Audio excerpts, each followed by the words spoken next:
तो स्टूडेंट्स, हमने पिछले वीडियो में श्रोडिंगर तरंग समीकरण के अंतर्गत चिरसम्मत तरंग समीकरण का व्युत्पन्न किया था। ठीक है, चिरसम्मत समीकरण या तरंग समीकरण या क्लासिकल वेव इक्वेशन किसी कण की एक्स अक्ष में तरंग गति की व्याख्या करती है। ये हमने देख लिया था, ये किस प्रकार प्राप्त हुआ। आज हम श्रोडिंगर तरंग समीकरण को व्युत्पन्न करेंगे। वो किस प्रकार से आता है देखते हैं।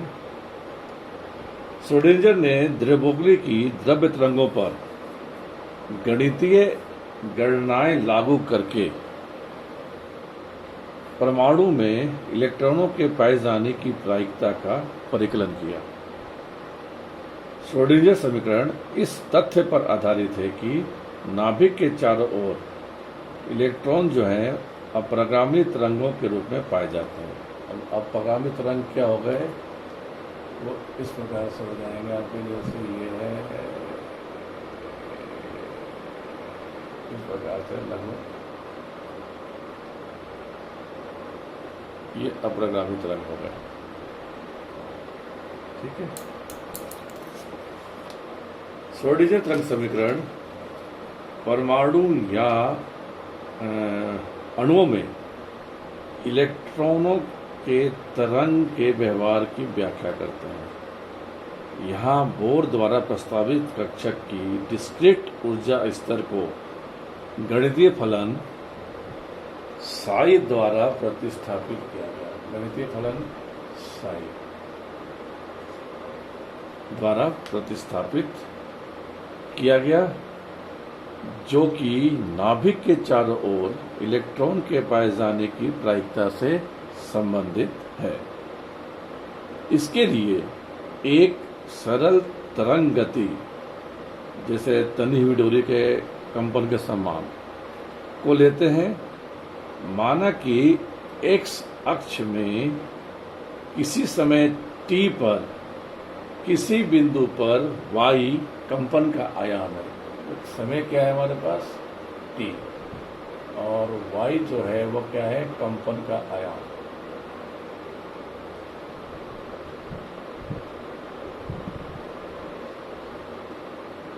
ये आपका था अपरिगामी, बताया था मैंने अपरिगामी तरंग कैसे होते हैं। इस प्रकार से अपरिगामी तरंग। ठीक है, तो अक्ष की बात, एक एक्स अक्ष की बात कर रहे हैं हम। एक्स अक्ष में किसी समय टी पर और किसी बिंदु पर वाई जो है कंपन का आयाम है। इस प्रकार के तरंग गति के लिए हम निम्न समीकरण देते हैं, और वो समीकरण क्या है, del two y upon del x two, second order का डिफरेंशियल इक्वेशन है। ये इक्वल टू है 1/v² into del two y upon del t2। तो यहाँ हम स्पष्ट तौर पर देख रहे हैं कि यहाँ पे दो वेरिएबल्स हैं, x और समय t। इसको हम डाल दें इक्वेशन नंबर 1। ठीक है, v velocity with which the wave is propagating, जिस वेग से तरंगे संचरित हो रहे हैं उसका वेग को हमने v से व्यक्त किया है।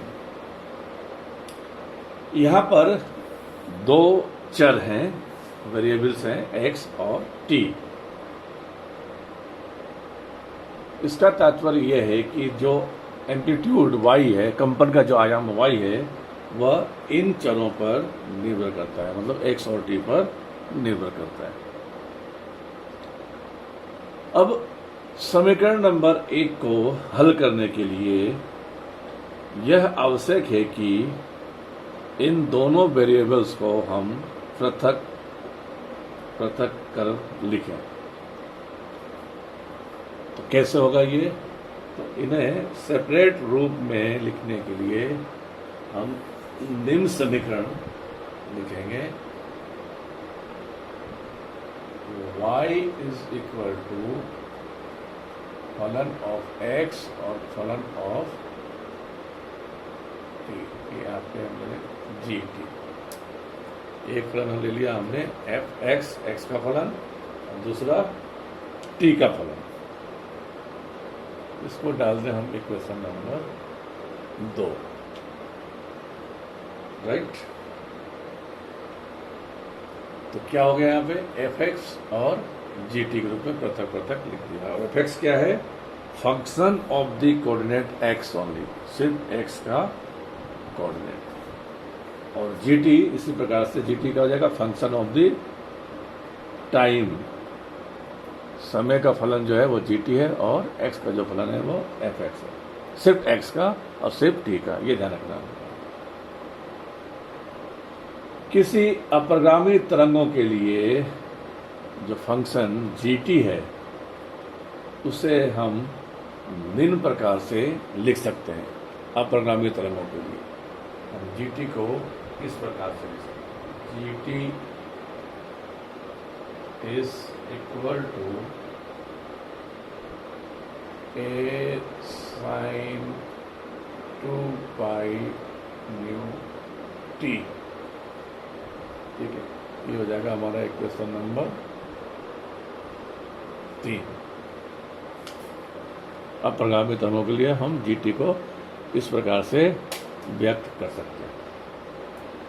यह जो न्यू है आवृत्ति, वाइब्रेशनल फ्रीक्वेंसी, कंपन की आवृत्ति, न्यू जो हो जाएगा ये कंपन की आवृत्ति, वाइब्रेशनल फ्रीक्वेंसी है। और ए, जैसा पहले भी देख चुके हैं, वो एम्पलीट्यूड है या आयाम बोलते हैं इसको, एक कांस्टेंट होता है, इस तरह होता है। अतः समीकरण 3 से हम अगर जी टी का मान समीकरण 2 में रखते हैं तो y का मान क्या प्राप्त होगा हमें, y is equal to F X A sine 2 pi nu T. ये इक्वेशन नंबर हो जाएगा हमारा 4।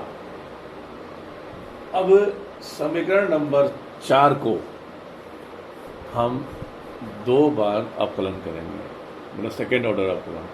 फर्स्ट ऑर्डर में क्या हो जाएगा, del y upon del T, और सेकेंड ऑर्डर में क्या हो जाएगा, del 2y upon del T 2।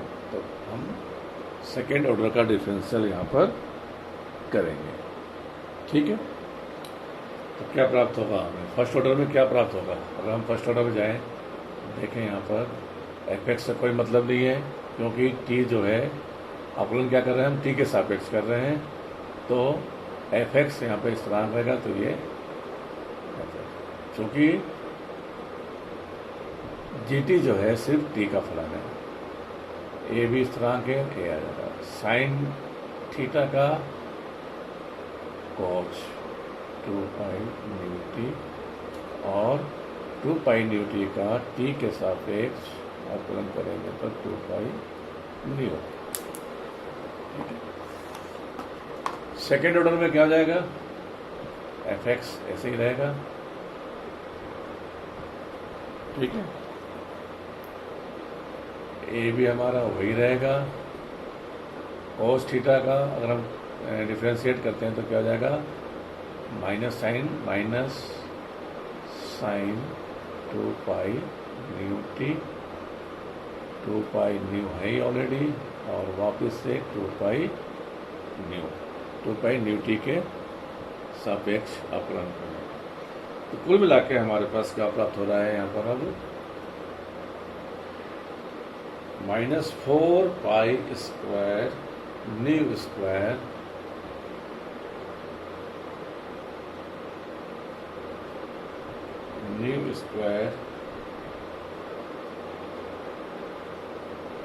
F x G T कैसा आया, ये वैल्यू किसके बराबर है, जी टी के बराबर है। तो हम यहाँ पर इसकी जगह पर GT पुट कर देंगे। ठीक है, ये हो जाएगा हमारा इक्वेशन नंबर 5। कोई प्रॉब्लम नहीं होना चाहिए आप लोगों को। अब समीकरण नंबर 4 से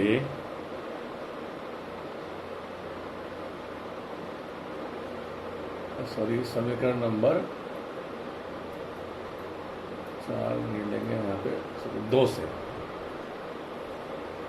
इसको भी हम 2 बार डिफरेंशिएट करें। समीकरण नंबर 2 को हम 2 बार डिफरेंशिएट करें, सेकेंड ऑर्डर डिफरेंशिएट, तो डेल टू वाई अब हम करेंगे x के सापेक्ष, डेल x2 इक्वल टू क्या प्राप्त होगा हमें, del two fx upon del x2 और gt। ये इक्वेशन नंबर हो जाएगा हमारा 6। और इक्वेशन नंबर 5 हमारा क्या था, del two y upon del t2 is equal to minus 4π² nu square और fx gt।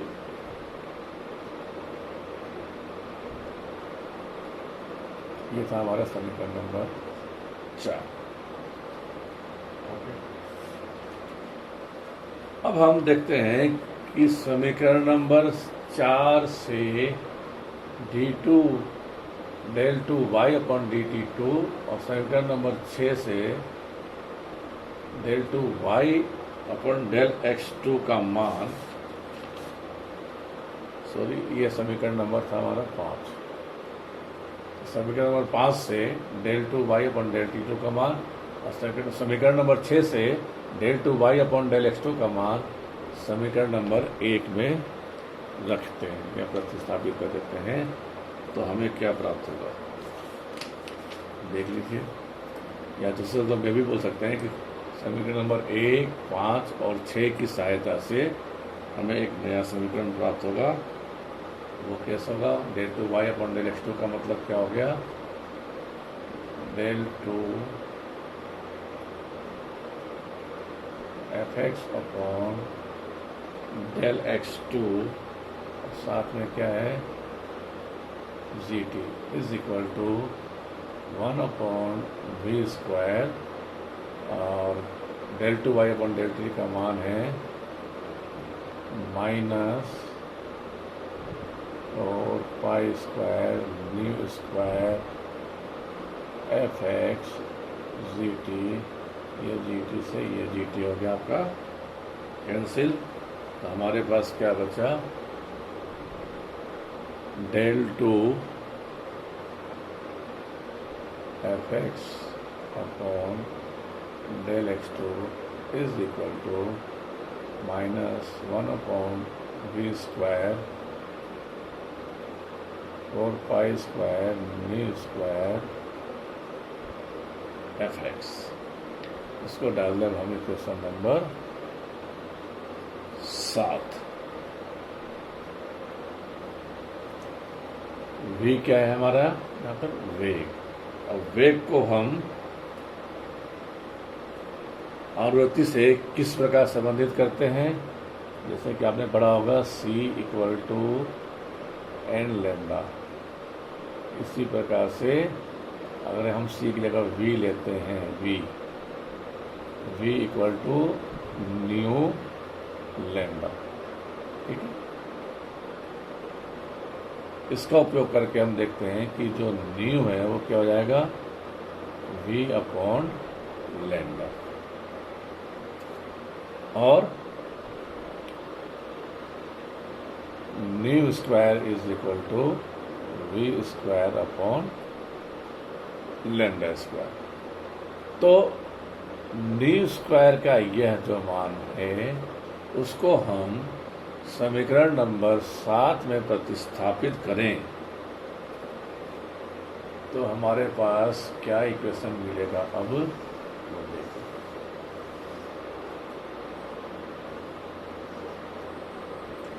न्यू स्क्वायर का वैल्यू को हमें प्रतिस्थापित करते हैं तो हमें वैल्यू मिलेगा यहाँ पे del 2 fx upon del x2 is equal to minus 1 upon v square, ये तो था माइनस थी था और क्या था ऊपर 4 पाई स्क्वायर न्यू स्क्वायर की जगह हम क्या लिखेंगे v square upon lambda square और 4 पाई स्क्वायर और साथ में आपका एफ एक्स। तो वी स्क्वायर से वी स्क्वायर कैंसिल हो जाएगा तो फाइनली हमें क्या प्राप्त हो रहा है del 2 f x upon del x2 is equal to minus 4 pi square upon lambda square f x.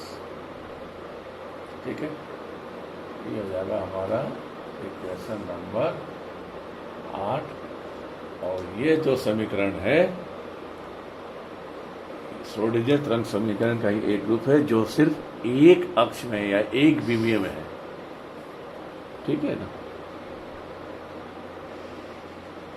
अतः एक विमीय गति को त्रिविमीय रूप में व्यक्त करने के लिए तीनों अक्ष x, y, z की आवश्यकता होगी। अभी तक हमारे पास सिर्फ x अक्ष की बात कर रहे थे, एक ही डायरेक्शन की बात कर रहे थे। अगर हम तीनों ही डायरेक्शंस की बात करें तो हमें x, y, z की आवश्यकता होगी, क्योंकि तरंग गति तीनों अक्षों में होती है। अर्थात एक विमीय आयाम फलन fx त्रिविमीय आयाम फलन साई एक्स वाई जेड से प्रतिस्थापित हो जाएगा।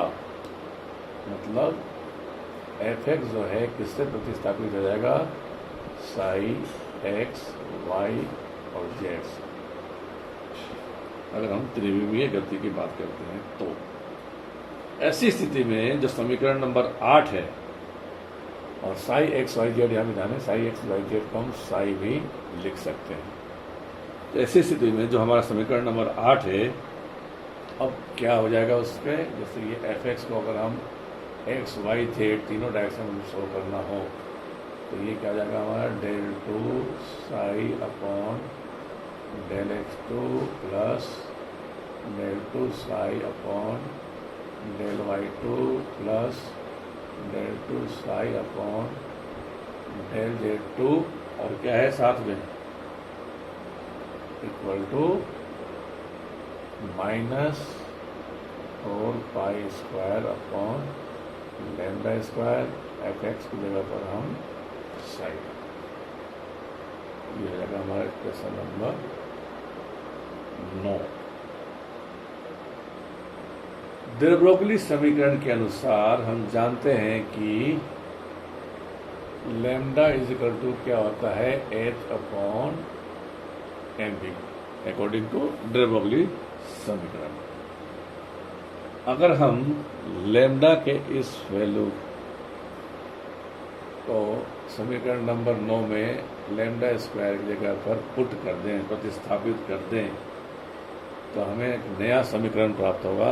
क्या होगा वो, ये तो एच टी रहेगा ही del 2 psi upon del x2 plus del 2 psi upon del y2 plus del 2 psi upon del z2 is equal to minus 4 pi square lambda square का मतलब एच स्क्वायर और यहाँ आ जाएगा ऊपर m square v square Sai.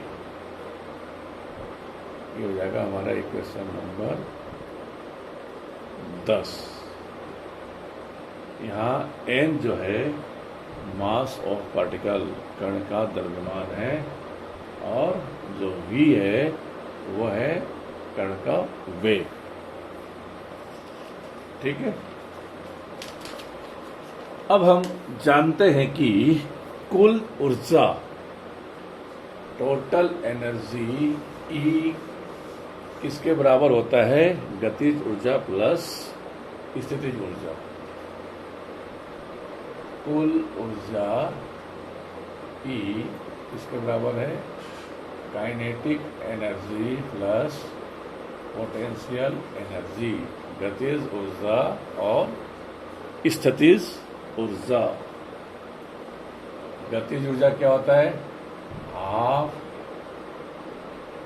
mv² और स्थितिज ऊर्जा को हम कैपिटल V से व्यक्त करते हैं। ये हो गया हमारा E = ½ mv² प्लस V, और यहाँ से हम लिख सकते हैं ½ mv² = E minus V। V क्या है? स्थितिज ऊर्जा कैपिटल V, और mv² = 2 × E minus V, cross multiply करके ये आ गया यहाँ पर। इसको हम समीकरण नंबर दे देते हैं 11। अब समीकरण नंबर 11 और 10 को देखें। ये 11 है और ये आपका 10 है। इन दोनों को कंपेयर करो, तुलना करो, देखो हमें क्या प्राप्त हो जाएगा।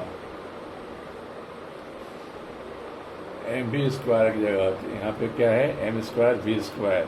इसको हम क्या लिख सकते हैं? m × mv²।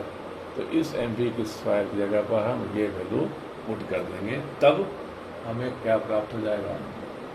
del2 psi/del x2 plus del2 psi/del y2 plus del2 psi/del z2 equal to बताएं माइनस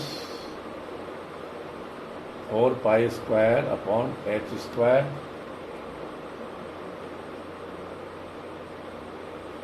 और साथ में m और mv² जगह पर 2e माइनस v और क्या है आपका साई। ठीक है, और इसको हम अगर अब सॉल्व कर देते हैं तो 2 × 4 minus 8π² m upon h² e minus v psi. और इस वैल्यू को जब हमारा RHS में है उसको हम लेफ्ट साइड में ले जाते हैं तो हमें ये प्राप्त हो जाएगा del2 psi/del x2 plus del2 psi/del y2 plus del2 psi/del z2 plus 8π² m upon h² e minus v psi = 0। ये हमारा हो गया श्रोडिंगर तरंग समीकरण। ठीक है, अब इसके और आगे हम बताएंगे श्रोडिंगर तरंग समीकरण को अन्य रूपों में किस प्रकार से लिख सकते हैं इसी समीकरण का उपयोग करते हुए। तो उसके बारे में हम नेक्स्ट वीडियो में बात करेंगे। थैंक यू, धन्यवाद।